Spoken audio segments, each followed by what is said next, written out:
Good afternoon, everyone. Hope you're well. We'll start with questions from English media first, followed by any questions from Turkish media. We'll take a show of hands for questions, please. Someone start? Someone start, guys. Richard, thank you.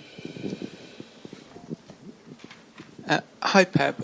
Just wondering how you assess the overall situation. I mean, so many teams so close together on 13 points. You obviously need to win, but there's other results. How do you feel about it all? Good. I would prefer to have more, but here's what we deserve, 30 points. We need to focus and try to win our game and seeing which position we finish. And in terms of that, do you have to be aware of the other results? You know, do you have to be thinking about goal difference? We see the result the last 5-10 minutes. How is our result? And after that we see. So we have to focus and win our game. That is the key. Sam? Hi, Pep. You've talked a lot about Bernardo Silva, or been asked a lot about Bernardo Silva recently, and how you sleep better at night when you know he's going to play. How does a player get to that level of being that good and that intelligent on the pitch? He's a street player. All the players, for our fault, is educated what they have to do, and just he does what the game dictate what he has to do in every action. Street player. He's intuitive. He knows exactly what they have to do. Did you know you were going to get that kind of player 10 years ago, or did you buy him for something else? I was impressed. We were impressed when we played against Monaco, but not that level. What kind of player did you think it was? Just playing in the pockets, dribbles? And he's obviously become so much more. Yeah, dribbles, yeah. I like what he has at the ball, but of course the players, you know him when you are with them day by day, especially in the difficulty situations. And Bernardo has been defined, especially in the bad moments, how react or how he behave. In the good moments, everyone is fine. It's in bad moments, and Bernardo, of course, I was expecting was a really good player. Won with Monaco, the French league. That is not easy being PSG there. But when you are many years, 9 years together, so you know him perfectly. He's never injured. Never. Every 3 days play, no massage, nothing. Have an incredible genetic nature to recover and play, and yeah, we have seen it for many years. It's part of the success of this club, alongside for many other ones. Is one of the greatest. Hi Pep, I know you said a couple of weeks ago that Erling was exhausted, and obviously he didn't start at the weekend. How is he? Is he fully ready to go and come back into the team this week? I didn't have dinner with him last night, so I don't know. We'll see. Today. You're very much in the hunt for 4 trophies still this season. How much would it help your chances when it comes to the business end of the campaign if you were to avoid a playoff and to manage to finish in the top 8? No, I'll try to win tomorrow. Galatasaray is a league in the Turkish league. You see the players, all of them are exceptional. We have to make an incredible effort with our fans, give more that we can give for the situation, for a lot of absence that we have, and after we see what happens. Pep, we've got Gundogan and Leroy Sané coming back tomorrow. Can you sort of sum up how much of a contribution those two made to your time here? Not bad at all. Huge contribution. My grateful is eternal for both of them. Incredible, lovely persons. Incredible mates. Happy to see them back tomorrow. With Ilkay in particular, he was such a sort of a key figure for you. How difficult was it for you to sort of let him go? Yeah, it was a little bit longer than Leroy, but Leroy was really important. He gave us a gift, something unique. It wasn't a special player. The connection when Kevin was there, and our midfield players with Leroy was exceptional, and Gundogan, no necessary to tell you. So I've been a captain for the travel season. Massively character. Another player quite similar like Bernardo. Top player in the top games. Big player in the big games. So, yeah, top. Just go back to Erling, Pep. Your job obviously is to analyse the team. You do that very well, etc. Why do you think he's not scored from open play in the last sort of 6 or 7 games? Is it him? Is it the team? The team. And what's happening in the team then? Not to play better. With regard to? Sorry? With regard to what? Taking up better positions, being more aggressive, decisive? Create more chances. They will score. Never underestimate the strikers, the goal scorers, because always they will make you silent. So we want to score for the rest of his life, that's for sure. And I appreciate you didn't have dinner with him yesterday evening, but would you speak to him, or have you spoken to him just to sort of, I don't know, manage him a little bit, let him know you still believe? Is that your sort of style sometimes? I'm not good in that. I'm an overthinking manager, not man management. So that's interesting, because there is a sort of considered wisdom that at the very elite level, it's actually all about man management, how you sort of get different personalities to gel and keep them going. Yeah, the new generation manages just the videos. We are not man management. We don't talk. I don't talk with the players since the last 3 years, so I don't talk with them. Very wise. Less problems.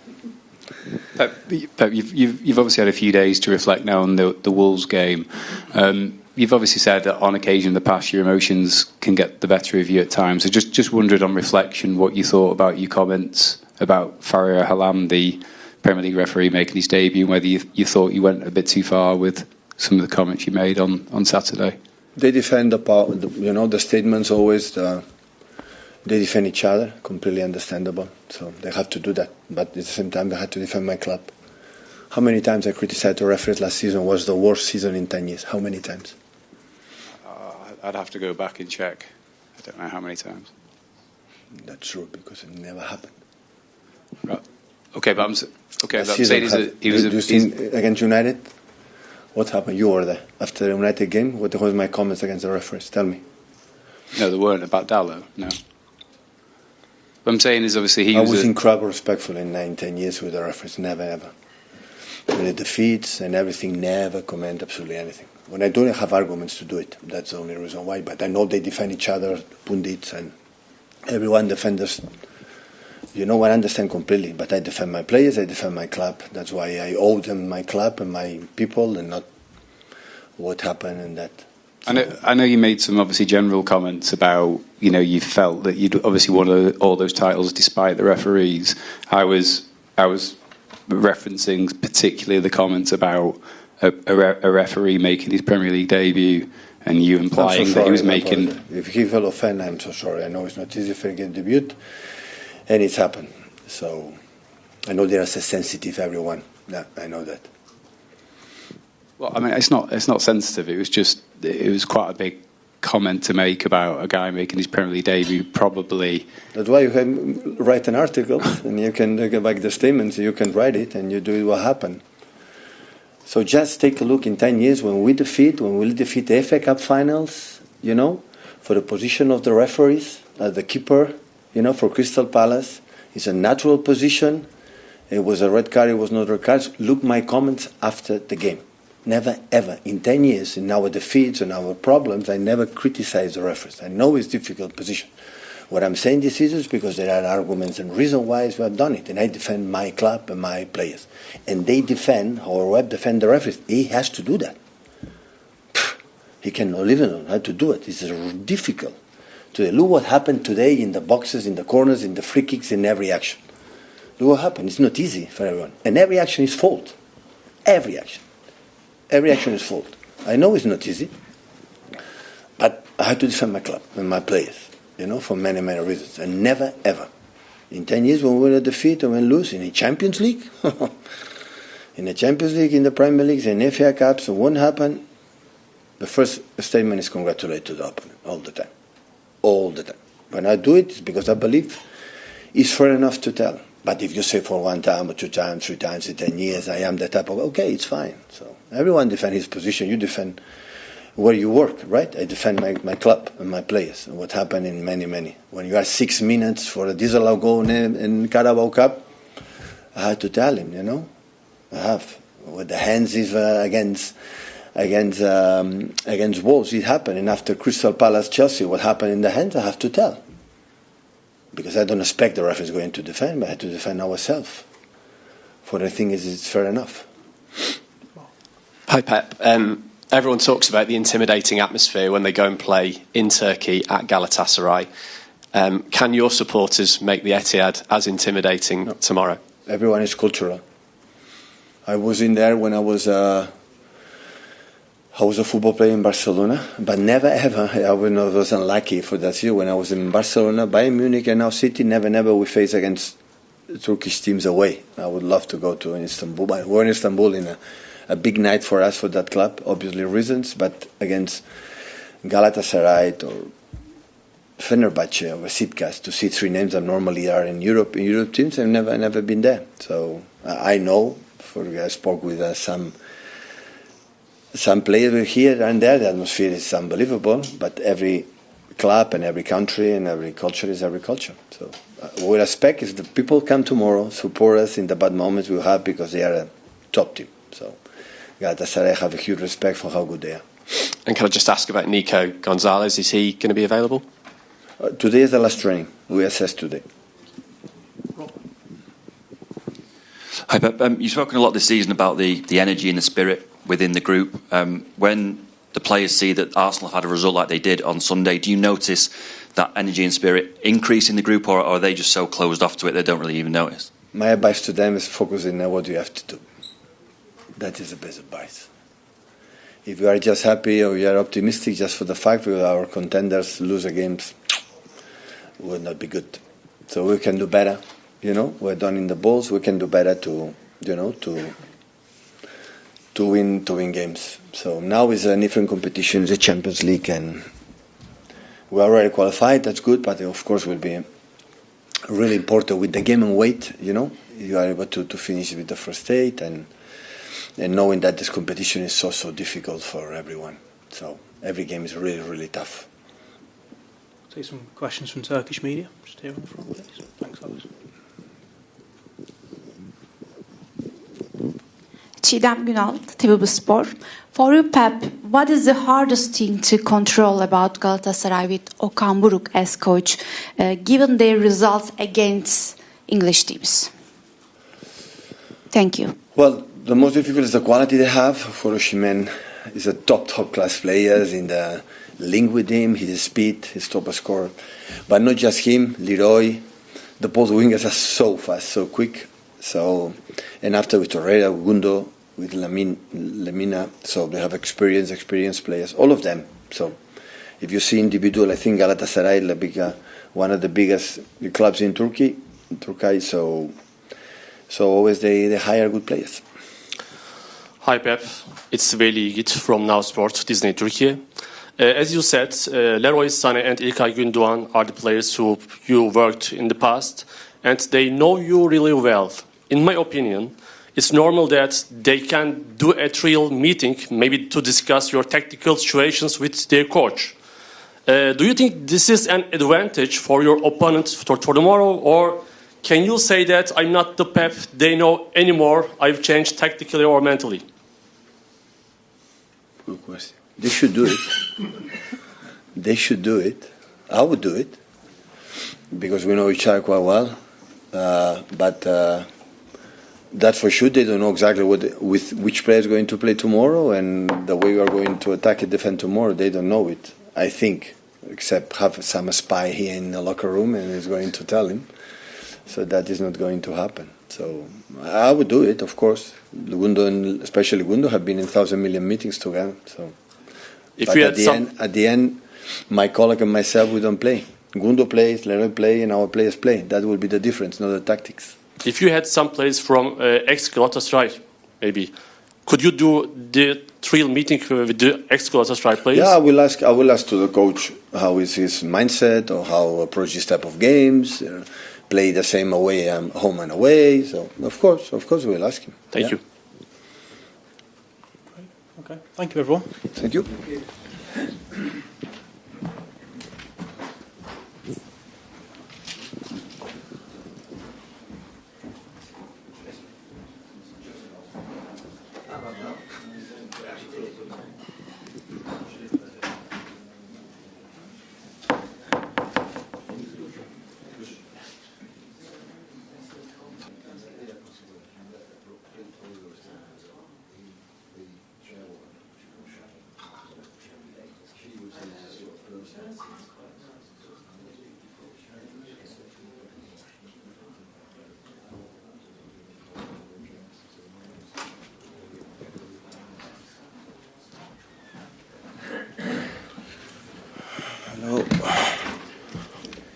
Hi everyone. Same process as before, please. We'll start with questions from English media, followed by any questions from Turkish media. We'll take a show of hands for questions. We'll start with Martin. Hi, Jeremy. How important is it that you get in the top 8 tomorrow night and avoid a playoff like you had last season? Very important. I think if you're in the top 8, obviously you don't play two games, and with the amount of games that we have now, 2 games less is good for us. So yeah, we just want to win this game and control everything that we have in our hands, and then see where it brings us. It was a very difficult night for the club in Norway. You obviously missed that one through injury. Could you tell us what happened there after the derby? What your injury was? Yeah, obviously I got a knock on my knee, and that prevented me to play against in Norway because I was still in pain. And yeah, that was the reason. That was the reason I didn't play, but I feel good now. So yeah.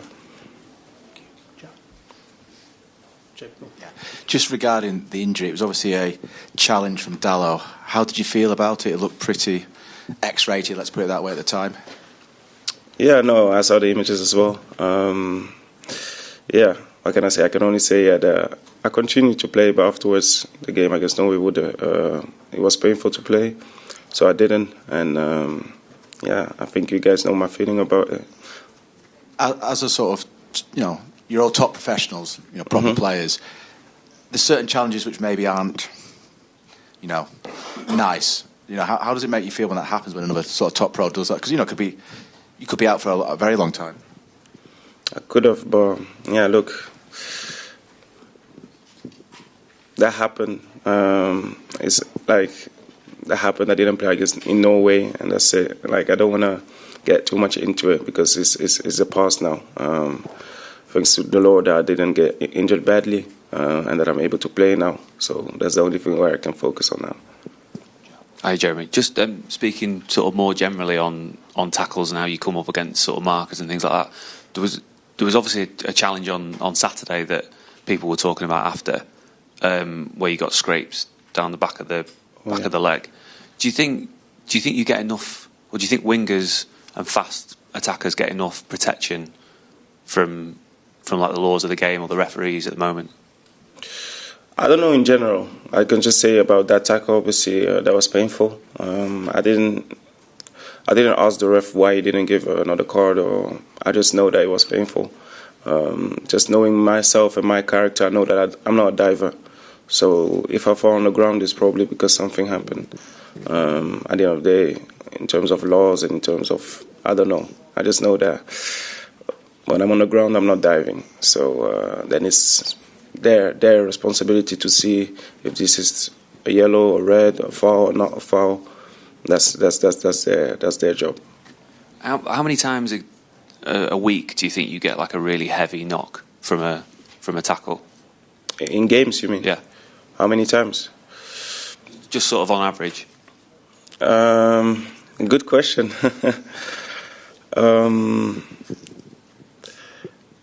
That's a good question. I would say a week. If there are 2 games in a week, I would say most of the time at least one in a game. At least one in a game where I feel like, oh, this is a strong tackle. This is a heavy confrontation. So I would say once a game. Hi, Jeremy. How nice was it to see Arsenal lose?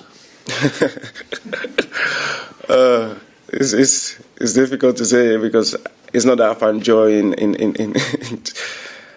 I didn't watch the game, honestly. I didn't watch the game. But yeah, I saw that they lost. But I knew there are a lot of games in this competition, and I knew that United we lost against them, but they played very well. They played very well. We were not at our best as well. But there are a lot of games, and we just need to focus on ourselves. We need to do our job, and then we still play against them as well. So a lot of things will happen. So yeah, I wasn't really focused on that. But obviously, if they lose, it's better for us for sure. How much will it potentially help you in this title race if you're able to get into the top 8 in this competition and avoid those extra 2 matches? I feel a lot. I feel it will help us a lot. Less games means also more rest.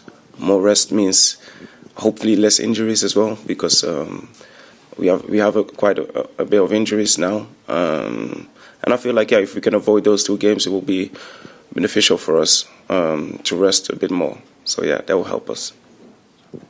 Hi, Jeremy. When you go on the pitch now compared to before you joined City, what kind of things are in your head? Like, has it changed a lot over the last 3 years, the kind of things you have to do, or is it very similar to how you've always done it? It depends game by game, you know. When I go on the pitch, if I play against a team, I'm just thinking of my task, what I need to do, and just to also be confident. When I go on the pitch, to be confident and to just think about my qualities and what I want to do in that game, who I'm gonna play against, my opponent, and I'm just more focused on that. So that doesn't really change a lot. No, just more about tactical. Okay, what does the coach demand from me? And then that's it. Then I just focus on myself and what I want to do.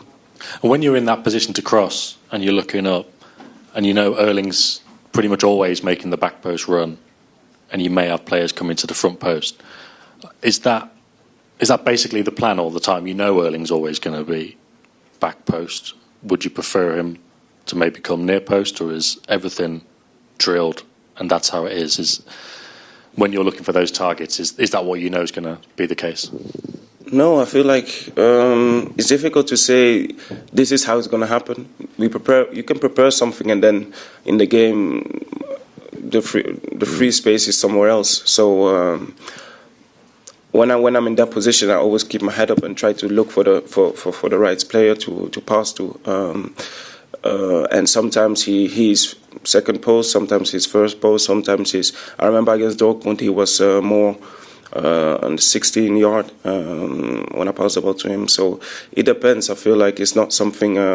Obviously, there's a conversation for sure, but there's not something that is it's always like this. No, it changes. It depends also on the opponent, and we adapt. Thanks. Mm-hmm.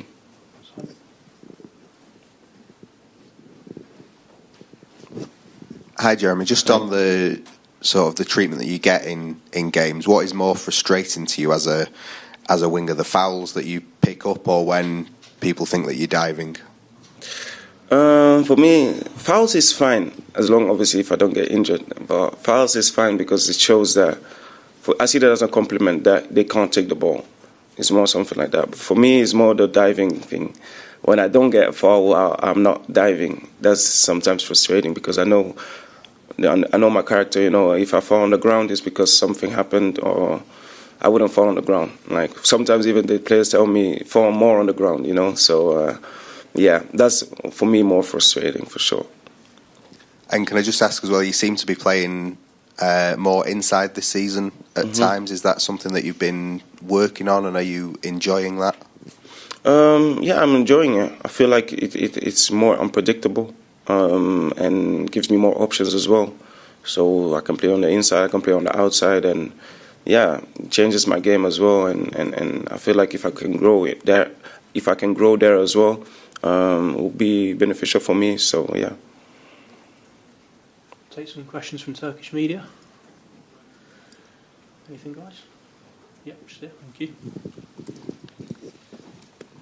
Hi, Jeremy. Hi. In your first season in Manchester City, you started in the 46% of the games. In your second season, you started in the starting 11 60% of the games. And this is your third season. And I see that you started in the starting 11 69% of the games. Can we say that this season will be your prime season in Manchester City? My prime season, let's see at the end of the season. I can just say that I always try to grow and always try to become better. So we just at the half of the season, but I feel like I've been doing better, and let's see where it brings. But I believe that this season will be better than the previous two for sure. We'll leave it there. Thank you very much. Thank you. Bye.